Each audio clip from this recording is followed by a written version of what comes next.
ایسے وقت میں ہمارے لیے ضروری ہے کہ ہم جانیں، ہم سمجھیں۔ کیا آپ کو پتا ہے کہ ہمارا آئین کیا ہے؟ جانتے ہی نہیں۔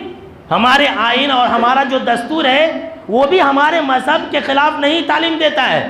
جو ہندوستان کا آئین ہے، جو ہندوستان کا منشور ہے، جو بابا امبیڈکر نے لکھوایا تھا تقریباً 500 لوگوں سے، اس کے اندر بھی ہمیں مذہب کی آزادی دی جاتی ہے۔ دفعہ نمبر 25 کے اندر یہ لکھا ہوا ہے کہ ہندوستان کے ہر باشندے کو مذہب کی آزادی ہے۔ دفعہ نمبر 29 کے اندر یہ بات لکھی ہوئی ہے کہ ہندوستان کے کسی بھی شہری کو نسل کے نام پر، مذہب کے نام پر، ذات اور پات کے نام پر کوئی تفریق نہیں کی جائے گی۔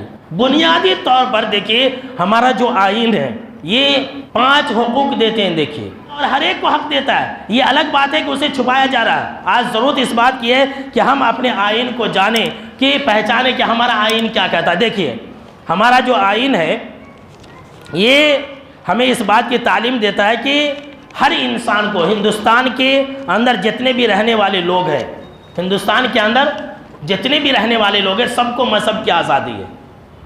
اور ہے، آپ دیکھیے، عیسائی ہے اپنے مذہب کے مطابق لباس پہنتے ہیں، سکھ ہے اپنے مذہب کے مطابق لباس پہنتے کہ نہیں پہنتے، اور اگر اعتراض ہے تو مسلمانوں کے لباس پر اعتراض ہے۔ تو آپ قانون جانیے نا، ہندوستان کے قانون کے ذریعے آپ کسی کا بھی گلا دبا سکتے ہیں، چاہے وہ سی ایم ہو اور پی ایم ہو، وقت وقت کی بات ہے۔ اگر کوئی آج طاقت میں ہے تو ہو سکتا ہے کہ ہمارے قانون کو دبا دے، لیکن ایک وقت ایسا آئے گا کہ وہ انسان اسی قانون کے جال میں پھنس جائے گا۔ ایسے بے شمار مثالیں۔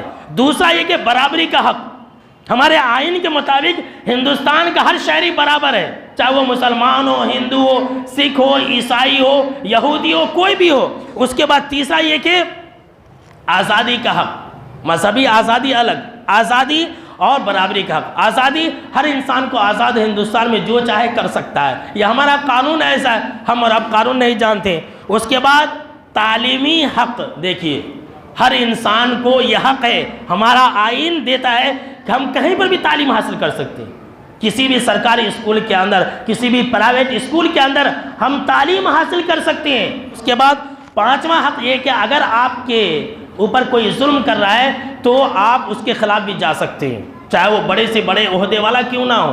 آج ہمارے ہندوستان کے آئین کو بابا امبیڈکر کے بنائے ہوئے قانون کو بدلنے کی ناپاک کوشش کی جا رہی ہے، طرح طرح کے قانون بنائے جاتے ہیں۔